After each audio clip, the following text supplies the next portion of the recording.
Bukan cuma bebas dari pajak, anggota DPR terima uang pensiun seumur hidup meski kerja 5 tahun. Selain berbagai macam tunjangan aneh, menjadi anggota DPR memiliki banyak keistimewaan lainnya, seperti terbebas dari pajak penghasilan. Bukan hanya anggota DPR, tapi juga para pejabat negara lain yang mendapatkan hal serupa. Lebih istimewanya menjadi anggota DPR adalah mendapatkan uang pensiun seumur hidup, walaupun bekerja hanya 5 tahun. Bandingkan dengan buruh yang harus menjadi tua di pabrik demi uang pensiun yang dibayar sekali saja. Sehingga dipastikan rakyat sebenarnya sedang patungan untuk membiayai uang pensiun para dewan terhormat. Untuk besaran uang pensiun DPR sama seperti buruh, tergantung masa jabatannya duduk di Senayan. Aturan tentang uang pensiun bagi anggota DPR tertuang dalam sebuah undang-undang sehingga mereka memang berhak mendapatkan haknya. Berdasarkan surat Menteri Keuangan dan Sekretaris Jenderal DPR RI, uang pensiun bagi anggota DPR sebesar 60% dari gaji pokok. Sehingga untuk ketua DPR yang mendapat uang pensiun Rp3.020.000, wakil ketua DPR Rp2.270.000 dan anggota DPR Rp2.520.000.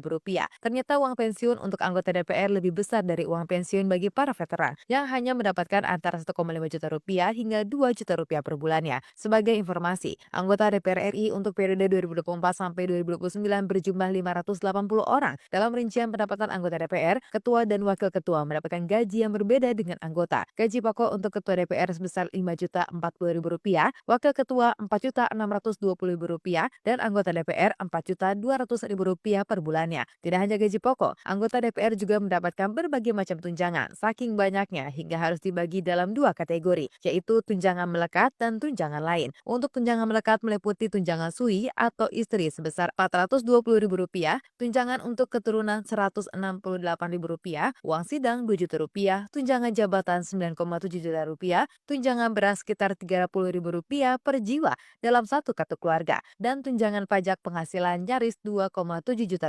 Sedangkan tunjangan lain meliputi tunjangan kehormatan Rp5.580.000, tunjangan komunikasi Rp15.554.000, tunjangan peningkatan fungsi pengawasan dan anggaran Rp3.750.000, bantuan listrik dan telepon Rp7,7 juta, dan asisten anggota Rp2.250.000. Jika dijumlahkan, totalnya mencapai kurang lebih Rp54 juta, belum lagi ditambah dengan tunjangan rumah senilai Rp50 juta. Meski sudah mengantongi lebih dari Rp100 juta per bulan, angka tersebut kemudian ditambah karena ada uang perjalanan dinas yang jumlahnya antara Rp3 juta sampai Rp5 juta.